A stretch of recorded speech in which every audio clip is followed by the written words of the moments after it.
낮은 실내 기온, 요란한 소음, 멀미나는 난기류, 그리고 계속적인 발길질. 글쎄요, 별로 참여하고 싶지 않은데요. 사실 과거에 이건 오직 부유한 사람들만이 즐길 수 있는 사치품의 일부였어요. 글램핑 말고요. 비행기 여행을 말하는 겁니다. 오늘날 비행기를 타는 것은 기차나 택시를 타는 것만큼이나 간단합니다. 하지만 1세기 전만 해도 훨씬 더 복잡한 일이었어요. 30년대 항공기 승객들의 사진을 보면 재킷이나 외투를 입지 않은 사람은 찾아볼 수가 없는데요. 그게 단지 패션만을 위한 것은 아니었어요. 그때는 객실이 정말 추웠는데 객실 난방은 당시에 매우 드물었습니다. 하지만 옷을 껴입는 것만으로 고칠 수 없는 문제들이 있었습니다. 대부분의 여객기에 비치되어 있는 구토봉지는 요즘엔 사용하는 사람들이 별로 많지 않죠. 구토봉지는 비행 중에 토하지 않는 것이 진짜 도전과도 같았던 시대에서 유래했습니다. 어떤 좌석을 원하세요? 구토석 아니면 구토금지석이요? 구토석이요. 점심 먹은 지가 얼마 안 됐어요. 알겠습니다.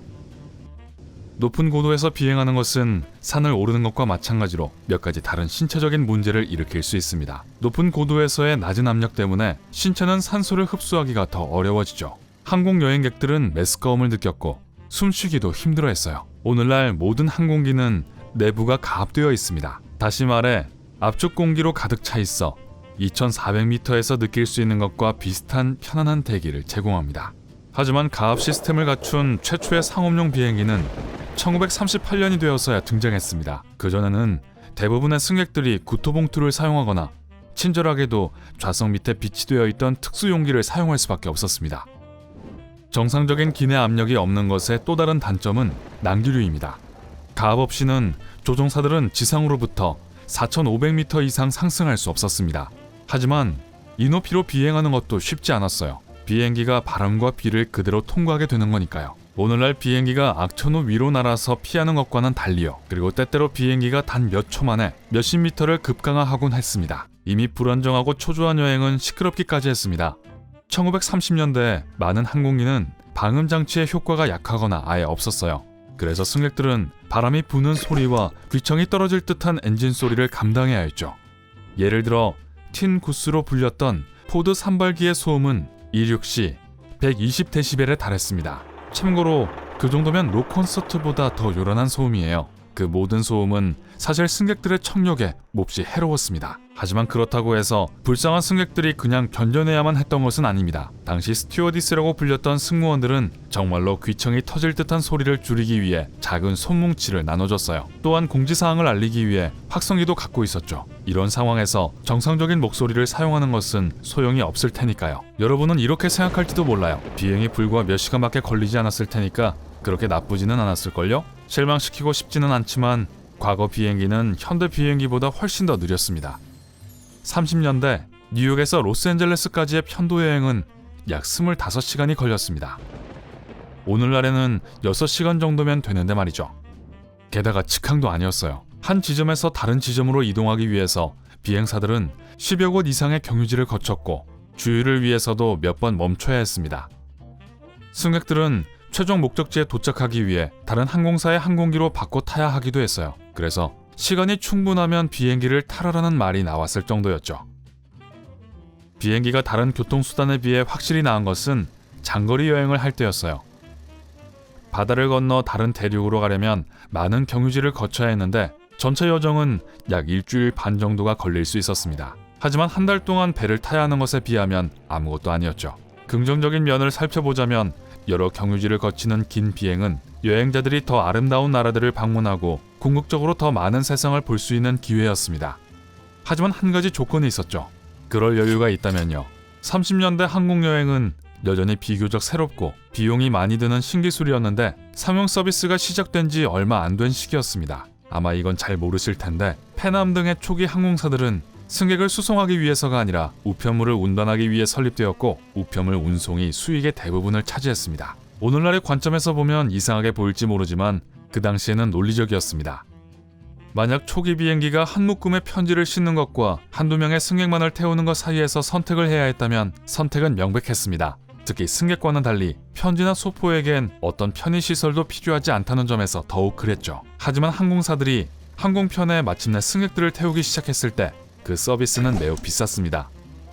생각해보세요. 1938년에 런던에서 호주 브리즈번까지 일주일 동안 평탄치 않은 여행을 하려면 243달러가 들었어요. 오늘날 돈으로 환산하면 약 2천만 원입니다.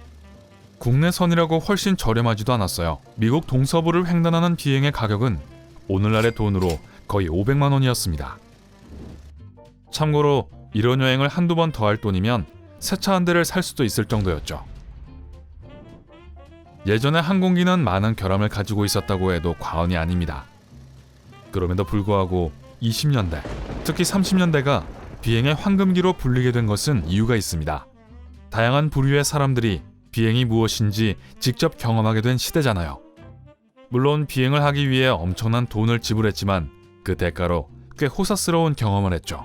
초기 항공기 승객들은 대부분 영화배우나 정치인들을 포함한 부유한 사람들이었기 때문에 엄밀히 말하면 한동안은 오직 한 부류의 승객만이 있었다고 할 수 있어요. 현재 우리가 1등석 승객으로 구분하는 부류죠. 그 사람들은 크고 편안한 좌석을 가지고 있었고 승객들은 마치 기차 창문과 비슷한 창문을 통해 밖을 내다볼 수 있었습니다.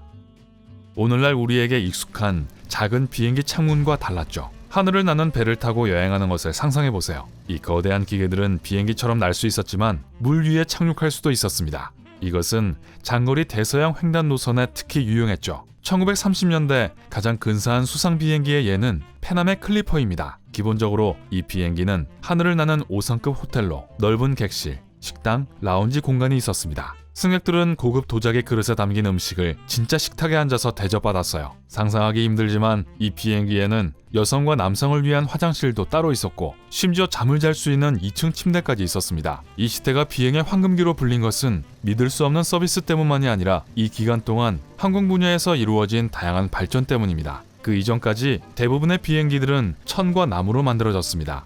30년대 비행기는 금속으로 대체되었고 그 덕분에 비행기는 더 강하고 기상 조건에 덜 취약하게 되었습니다. 또한 이전 어느 때보다도 비행기의 속도가 빨라졌습니다. 1920년대의 평균 운행 속도가 약 시속 160km에 맴돌았지만 10년이 지난 후 항공기는 시속 320km로 비행할 수 있었습니다. 당시에는 비행 자체가 달랐을 뿐 아니라 이륙 전 절차도 달랐습니다.